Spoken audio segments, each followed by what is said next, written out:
జై శ్రీమన్నారాయణ. అరణ్యకాండలో ఎప్పుడైతే బ్రహ్మగారు నాకు దీర్ఘాయుష్ని ప్రసాదించారో ఇక నాకు అప్పుడు గర్వం పెరిగింది. నాకు దీర్ఘాయుష్ ఉంది కదా, ఇక నన్ను ఎవ్వరూ ఏమీ చేయలేరు కదా అని ఎవరిని పడితే వారిని ఎదిరిస్తూ ఇంద్రుడిని కూడా ఎదిరించాను. అప్పుడు ఆ ఇంద్రుడు తన వజ్రాయుధముతో ఏం చేశాడంటే, ఆ వజ్రాయుధపు దెబ్బతో నా తొడలు నా కడుపులోనికి చొచ్చుకుపోయేటట్టుగా, నా తల నా రొమ్ములోనికి చొచ్చుకుపోయేటట్టుగా ఆ వజ్రాయుధపు దెబ్బతో ఇంద్రుడు అట్లా చేశాడు నన్ను. అప్పుడు ఇక ఈ విధమైన క్రూరమైనటువంటి జుగుప్సాకరమైన రూపాన్ని నేను భరించలేక ఇంద్రుడిని బ్రతిమాలాను. ఓ ఇంద్రా, ఇక నా ప్రాణాలు తీసేయవా అని అడిగాను. అయితే ఇంద్రుడు నన్ను చంపలేదు, నా ప్రాణాలు తీయలేదు అంటూ కబంధుడు రామలక్ష్మణులకు చెబుతూ ఉన్నాడు. కబంధుడు రాముడితో చెబుతూ ఉన్నాడు, ఓ రామా, నా ప్రాణాలు తీయమని ఇంద్రుడిని బ్రతిమాలినా సరే చంపలేదు. ఏమన్నాడంటే, ఓ కబంధ, నీకు బ్రహ్మ ఇచ్చినటువంటి మాట సత్యము కావాలి అని చెప్పి వెళ్ళిపోబోతూ ఉంటే నేను అడిగాను, ఇంద్రా, బ్రహ్మగారు ఇచ్చిన మాట సత్యము కావాలి అని అంటున్నావు కదా, మరి బ్రహ్మ నాకు దీర్ఘమైన ఆయుష్నిచ్చాడు. నేను దీర్ఘకాలము బ్రతకాలంటే మరి ఆహారం లేకుండా ఎట్లా బ్రతకాలి? ఇప్పుడు నీ వజ్రాయుధపు దెబ్బలతో నా తొడలు, తల, నోరు అన్నీ ముక్కలు ముక్కలైపోయినాయి. ఇక ఆహారము తినటము కోసము నోరే లేదు నాకు. మరి నోరు లేక ఆహారము తీసుకోక దీర్ఘకాలము నేను ఎట్లా జీవిస్తా ఇంద్రా? మరి బ్రహ్మగారి మాట సత్యం ఎట్లా అవుతుంది ఇంద్రా అని నేను అడిగాను ఇంద్రుడిని. హో రామా, అప్పుడు నాకు ఇంద్రుడు ఆమడ పొడవు కలిగినటువంటి చేతులను, నా ఉదరాన్ని, నా ఉదరములో కడుపులోనే వాడి అయినటువంటి కూరలతో ఉండే నోటిని కూడా కల్పించి ఇచ్చాడు.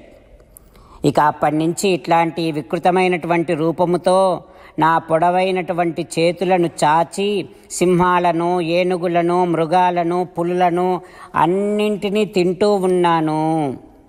హో రామా, ఇంద్రుడు కూడా ఓ మాట అన్నాడు, రామలక్ష్మణులు ఎప్పుడైతే వచ్చి యుద్ధములో నీ భుజాలను నరికేస్తారో అప్పుడు నువ్వు స్వర్గానికి వెడతావు అని ఇంద్రుడు కూడా మాట ఇచ్చాడు. రామా, ఈ రకమైనటువంటి శరీరంతోని ఈ వనములో ఏ వస్తువు దొరికితే దాన్ని పట్టుకొని తింటూ ఉన్నాను. అలా పట్టుకొని తింటూ నాకు అనిపిస్తోందన్నమాట, ఎప్పటికైనా ఒకనాటికి అవశ్యం గ్రహణం రామో మన్యేహం సముపైష్యతి, ఎప్పటికైనా రాముడిని కూడా ఈ రకంగానే పట్టుకుంటా, దానివల్ల నాకు శాప మోక్షణం అవుతుంది అని అనుకుంటూ ఉన్నాను. రామా, సత్వం రామోసి, నువ్వు రాముడివే కదా, భద్రంతే, నీకు శుభమగుగాక. రామా, అహం హి మతి సాచివ్యం కరిష్యామి నరర్షభ, నేను నీకు బుద్ధి సహాయం చేస్తా, ఒక మిత్రుణ్ణి చూపిస్తా. అయితే మొట్టమొదట మీరు చేయాల్సింది ఏమిటంటే, యువాభ్యాం సంస్కృతో అగ్నినా, నాకు అగ్ని సంస్కారం చెయ్యాలి అని కబంధుడు అనగానే శ్రీరామచంద్రుడు కబంధుని మాటలు విని లక్ష్మణుడు వింటూ ఉండగా కబంధుడితో ఈ రకంగా అంటూ ఉన్నాడు.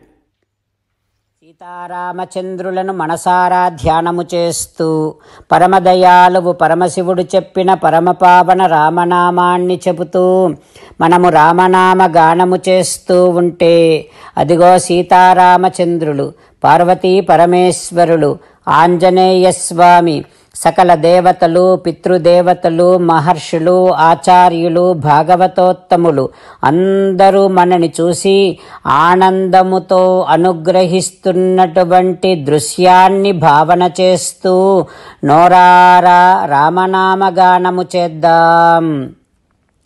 రామ రామ దశరథ రామ రామ రామ దశరథ రామ హే హే రాజా రామ హే హే రాజా రామ హే హే సీతారామ హే హే సీతారామ. జై శ్రీమన్నారాయణ. భక్తులకు ప్రత్యేకమైనటువంటి విజ్ఞాపన.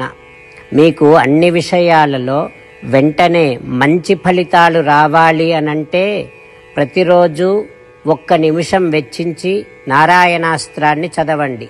ఇక మీకు తిరిగే ఉండదు. నారాయణాస్త్రాన్ని పొందడానికి మీరేం చేయాలంటే నారాయణాస్త్రం అనే వెబ్సైట్కి వెళ్ళి మీ పేరు మీ ఈమెయిల్ ఇస్తే మీ ఈమెయిల్కి నారాయణాస్త్రం PDF వస్తుంది. అందులో ఒక రామాయణ శ్లోకం, ఒక గీతా శ్లోకం, ఒక విష్ణునామం ఉంటాయి. ఆ 3ంటిని కలిపి నారాయణాస్త్రం అంటాం. ప్రతి ఒక్కరికి వేరువేరు శ్లోకాలను ఇస్తున్నాం. ఆ రకంగా ఎవరి శ్లోకాన్ని వారు ప్రతిరోజు తప్పనిసరిగా చదవటం వలన ప్రతిరోజు ప్రతి 24,000 భక్తులతో ఒకసారి సంపూర్ణ రామాయణ పారాయణ, 33 సార్లు శ్రీమద్ భగవద్గీత పారాయణ, 24 సార్లు శ్రీ విష్ణు సహస్రనామ స్తోత్ర పారాయణ జరుగుతుంది. ప్రతి ఒక్కరికి అంతటి విశేష ఫలితము ప్రతిరోజు లభిస్తుంది. అందుకని మీరు మీ కుటుంబ సభ్యులు అందరూ ఒక్కొక్కరు ఒక్కొక్క నారాయణాస్త్రాన్ని వెంటనే పొందండి. జై శ్రీమన్నారాయణ. శ్రీమద్ భగవద్గీత సారాంశముగా 18వ అధ్యాయములో 65 నుంచి 69 శ్లోకముల ద్వారా శ్రీకృష్ణ భగవానుడు మనందరినీ ఒక 8 పనులు చేయమని చెబుతూ పరమాత్మ ఈ రకంగా అంటూ ఉన్నాడు. ఎవరెవరైతే నేను చెప్పిన ఈ 8 పనులు చేస్తారో వారందరూ నాకు చాలా ఇష్టమైన వారవుతారు. అప్పుడు వారిని నేను సకల పాపముల నుండి సకల దుఃఖముల నుండి విముక్తులను చేసి నా అంతటి వారిగా చేసుకుంటా, తరగని ఆనందాన్ని అనుభవింపచేస్తా.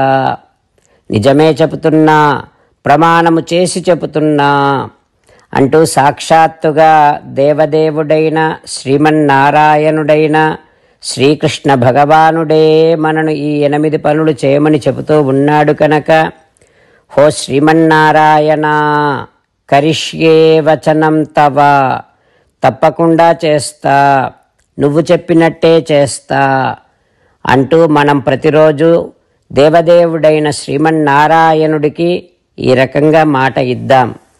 హో శ్రీమన్నారాయణ, నువ్వు చెప్పినట్టే నేను నిన్నే సంతతము ధ్యానము చేస్తూ ఉంటా. హో శ్రీమన్నారాయణ, నువ్వు చెప్పినట్టే నేను నీ భక్తుడిగానే ఉంటా.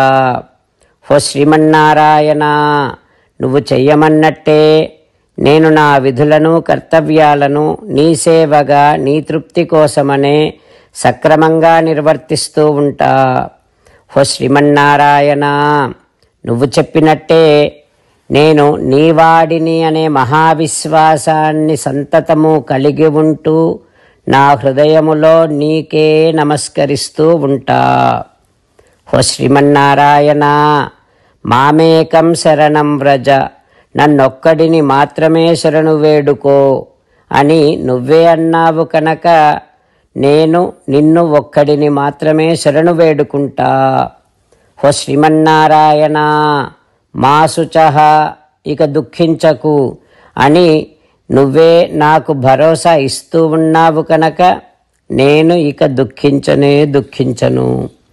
హో శ్రీమన్నారాయణ, నువ్వు చెప్పినట్టే నువ్వు నా కోసమని చెప్పిన శ్రీమద్భగవద్గీతను ఎప్పుడో ఒక్కసారి కాకుండా ప్రతిరోజు కనీసము 1 శ్లోకాన్నైనా అనుసంధానము చేస్తూ గీతోపదేశాన్ని జ్ఞాపకం చేసుకుంటూ ఉంటా. హో శ్రీమన్నారాయణ, నువ్వు చెప్పినట్టే నువ్వందరి కోసమని చెప్పిన శ్రీమద్భగవద్గీతను తెలియని భక్తులందరికీ తెలియచేసే నా వంతు ప్రయత్నాన్ని నిరంతరము కొనసాగిస్తూనే ఉంటా. హో శ్రీమన్నారాయణ, నేను నువ్వు చెప్పినట్టే చేస్తా, నీకు నచ్చినట్టే ప్రవర్తిస్తా, నీకోసమే పని చేస్తూ ఉంటా. కరిష్యే వచనం తవ. సర్వం శ్రీకృష్ణార్పణమస్తు. జై శ్రీమన్నారాయణ.